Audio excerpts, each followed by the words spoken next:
Welcome to the Women Shifting Legacies channel. When nothing you try seems to stick, stop treating the symptoms, start healing the foundation.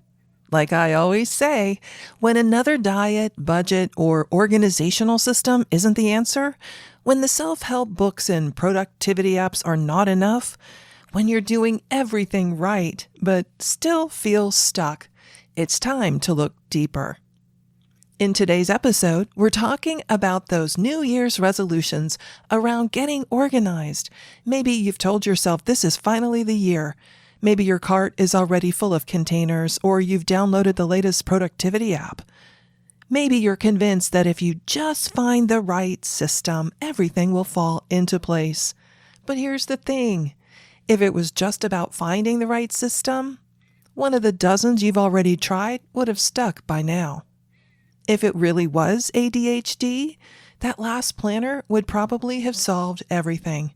And if it was truly about trying harder, you'd have figured it out a long time ago, because let's be honest, you've been trying really hard for a really long time. So today, we're going to explore what's really going on beneath those organizational struggles and why understanding that changes everything. Ready to discover what your scattered space is trying to tell you? Let's dive in.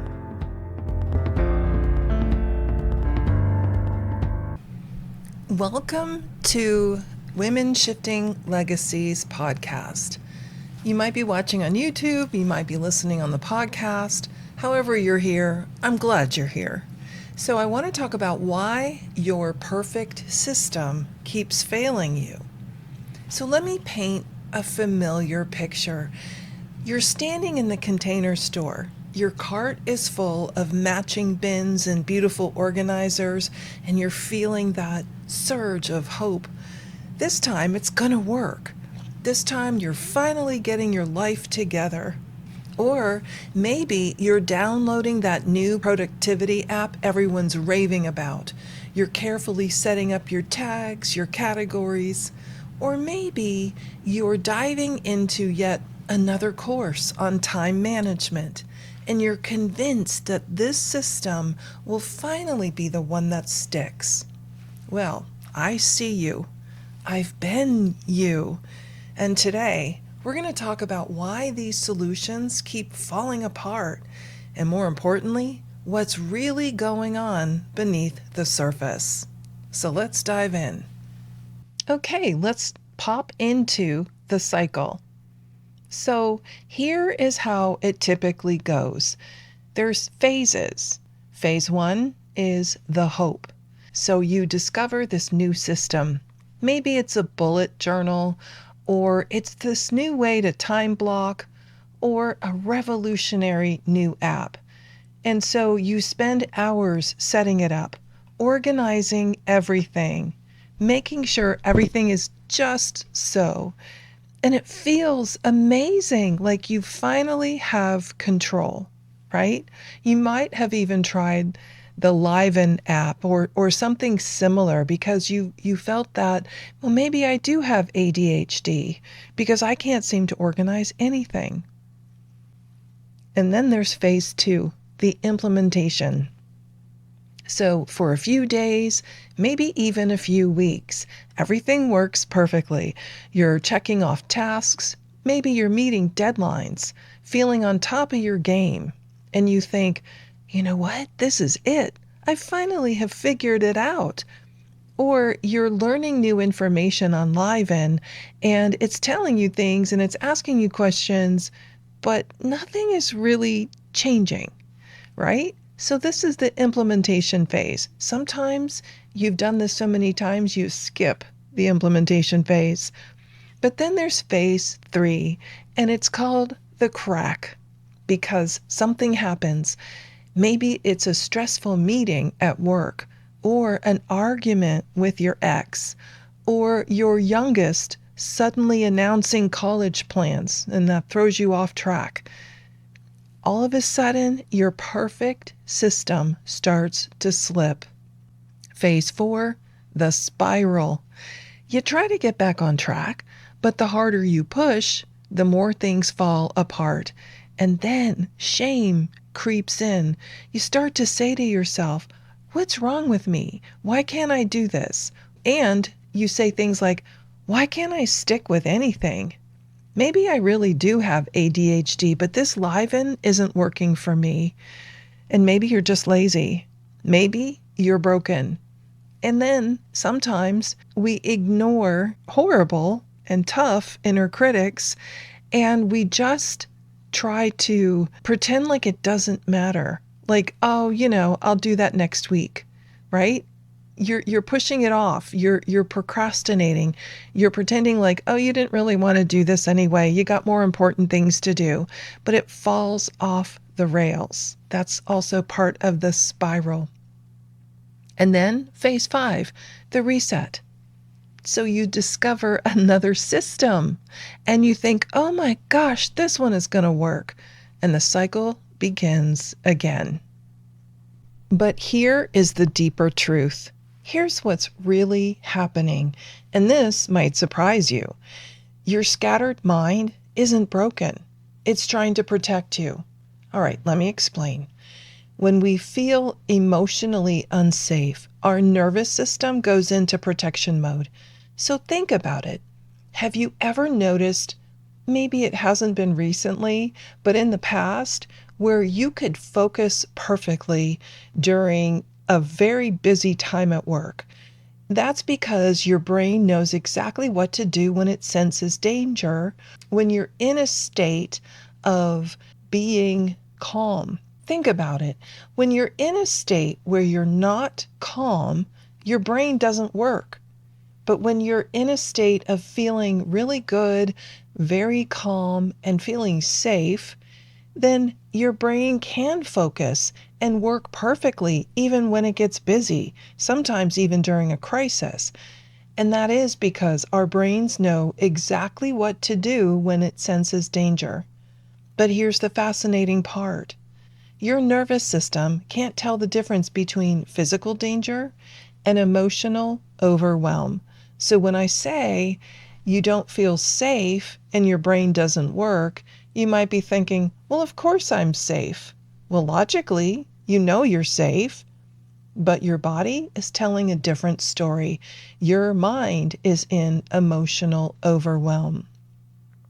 So when you're navigating life after a divorce, watching your kids get ready to leave home, or maybe they've already left home, or if you're feeling stuck in your career, or dealing with uncertainty about your future, your brain treats these emotional challenges as threats. It may not be great to feel stuck in your career, but maybe you have a plan to get out of it. That's not what I'm talking about. I'm talking about when your life goes sideways and nothing seems to be working properly anymore. In the past, it used to be easy. You would flow through life's waves, right? But then they got bigger and bigger and bigger, and all of a sudden, you're not able to do things like you used to. And that's because your brain is now in emotional overwhelm and things feel like threats. And so what does your brain do? It stays on high alert. And that's why simple decisions become overwhelming. Basic tasks feel like they're impossible. And your mind races when you try to focus. And so any organizational system you try to put in place, even just looking at books on a shelf that just might need dusting, you fall apart. You don't even know where to start. It's not about laziness or lack of discipline. It's honestly about safety. So if it's not about laziness or lack of discipline or just one more organizational tool you just haven't learned yet, then let's talk about what the real solution actually is. I'm going to start by sharing a story about one of my clients, and we'll call her Sarah. She came to me convinced she had severe ADHD. She tried every organizational system imaginable. Her house was full of abandoned planners, unused organizing products, and she had a ton of apps that she never even opened on her phone. But as we worked together, something interesting happened. Her scattered behavior peaked during times of emotional uncertainty. When she felt safe and supported, her focus naturally improved. The key wasn't finding the right system. It was healing the foundation that worked. The foundation beneath the chaos. When we healed that, things seemed to come together. So I want to share another story about Rachel. I've changed her name because her story might feel familiar. I wanted to share it. She came to me knowing exactly what she should do: set better boundaries, stick to her schedule, put herself first sometimes. She'd read all the books, she knew all the strategies, but every time she tried to implement these changes, something really interesting happened. She'd feel this overwhelming sense of panic, and her chest would actually tighten, and her mind would race. Her body would send all these signals that something wasn't right. And here's where it gets fascinating. What we discovered was that Rachel's struggles weren't about lacking willpower or needing better time management strategies. Her body was actually trying to tell her something important, something that went far deeper than surface level solutions could ever reach. The real transformation began when Rachel started understanding these patterns, not as personal failures, but as important messages.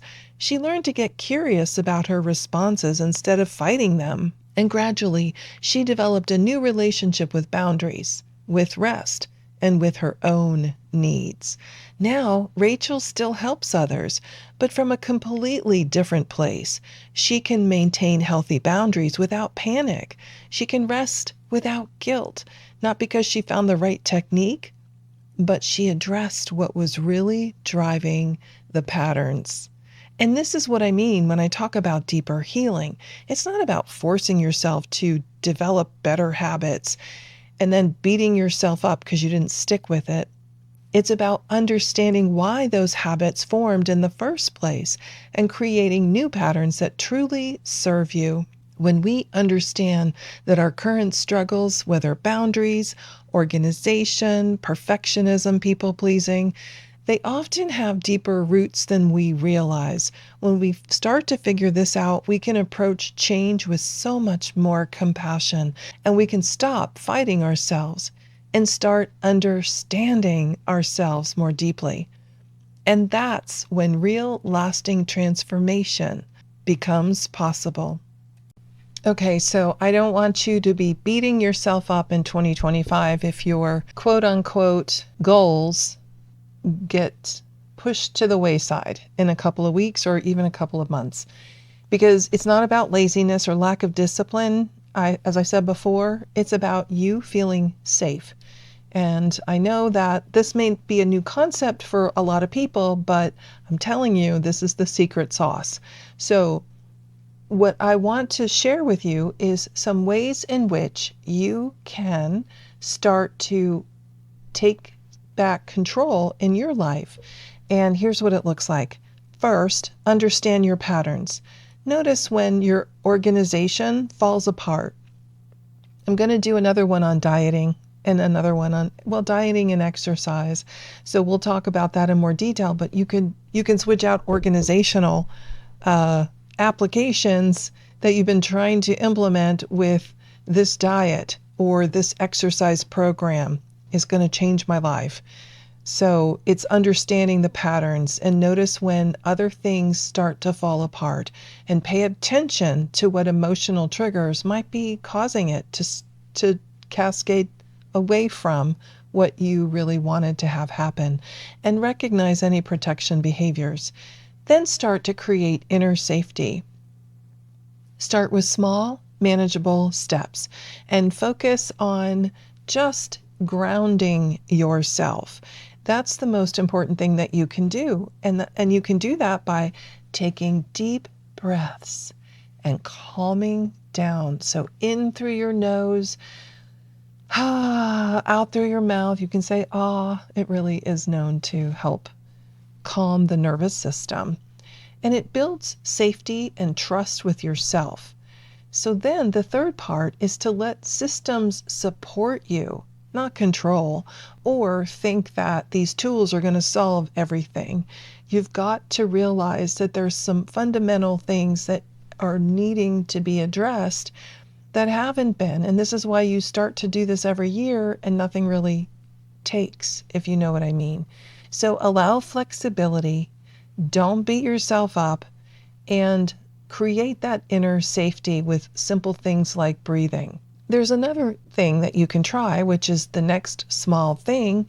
So instead of planning your entire year or even your entire week, just ask yourself, what's the next small thing that would help me feel better right now? Maybe it's clearing one corner of your desk. Maybe it's just simply taking 3 deep breaths because you need to calm down and you feel that anxiety. So ask yourself, what's the next small thing that would help me feel better right now? And start there. All right. If you're resonating with this message, if you're tired of the cycle of perfect systems and inevitable collapse, I want you to know you're not broken. Your struggles with organization aren't character flaws. They're invitations to deeper healing. Okay, so far you've learned that there's nothing wrong. You're not broken. You're not one of those people who just can't seem to organize your life. It's deeper than that, right? And there's things that you can do to help support yourself. You've also heard some stories about other people that this has happened to. The other part is that you also learned some things to do about it in this podcast. So I'm really excited about that. Would love to hear your comments. You can post on YouTube or at the podcast site, or you can email me. Any way that you want to communicate is most welcome. And I would love to hear your success stories. And in my community, Women Shifting Legacies, we explore these patterns and more together. And we create the safety needed for real lasting change. And it's not through another system or another strategy, but through understanding and healing the foundation that is keeping these patterns in place. Remember, your scattered mind isn't failing you. It's actually trying to protect you. And when you learn to listen to what it's really saying, everything can change. Until next time, be gentle with yourself. Your journey to organization isn't about finding the perfect system. It's about creating inner safety that makes organization feel natural rather than forced.